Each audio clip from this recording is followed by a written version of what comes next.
Tangina yun na yun. Buang kalahati ng rounds, puro baog. Tangina, barok kamin. Porke wala pang anak, baog na. So, ibig sabihin, baog ka rin. Tanginan to.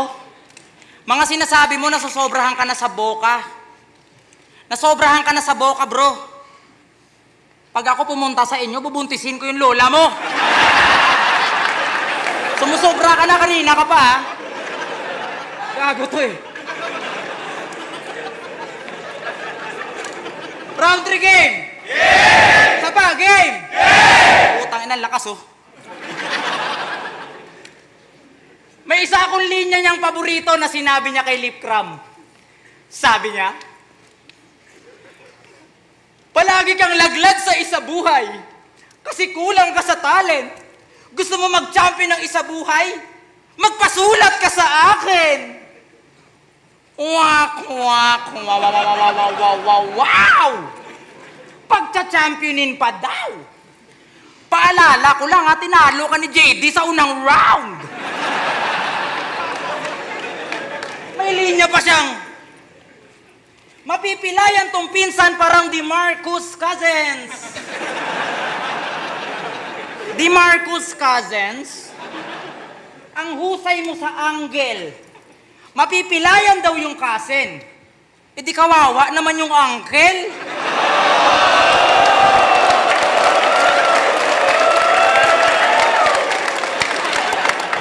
Cousin, uncle, lupit ng injury, ibang twist. Paki-check up naman na maigi. Baka inabot din yung knees.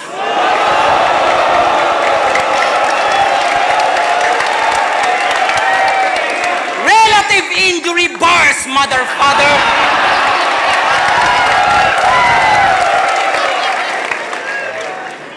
Relative injury bars, mother, father. Tangina ka, nakalimutan ko yung linya. Gago ka kasi masyado kang pabida. Tapos, tangina mo, masyado ka nang sumusobra. Alam mo, itigil mo na yung ganyan mo, naaangguluhan mo na ako kakadroga. Tanginang to, masyadong pabibo. Nalilito ako kasi mabaho ng hininga mo. Fuck! Tangina mo, gano'n mag-fake joke! Tangina ka? Kaya yung estilo nito ni Gago, ginawa niyang kakaumay. Ito nagbabaka sakaling makasungkit ng isa buhay. Sobrang dami mo ng battle, kailangan mo pa rin ng patunay. Nasa pagalingan ka pa rin, ako nasa pasarapan na ng ulam.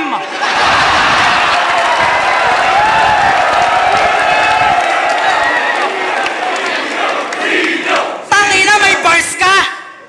Ako, nakasakay na sa barko. Magaling kang mag-construct, pero ma-establish pangalan ko. May titulo ka, pero nakikitira ka lang sa tito mo.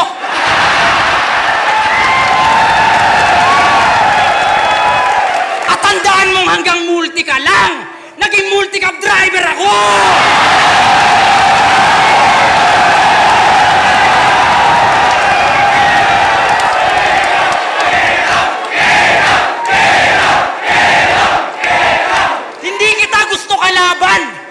Umalis ka na dito. Gusto ko makalaban, taga Pampanga, gigisahin parang tosino. Mukhang alam na ng mga tao yung tinutukoy ko kung sino. Di ko na para pangalanan, boss. Ilabas mo si Duma.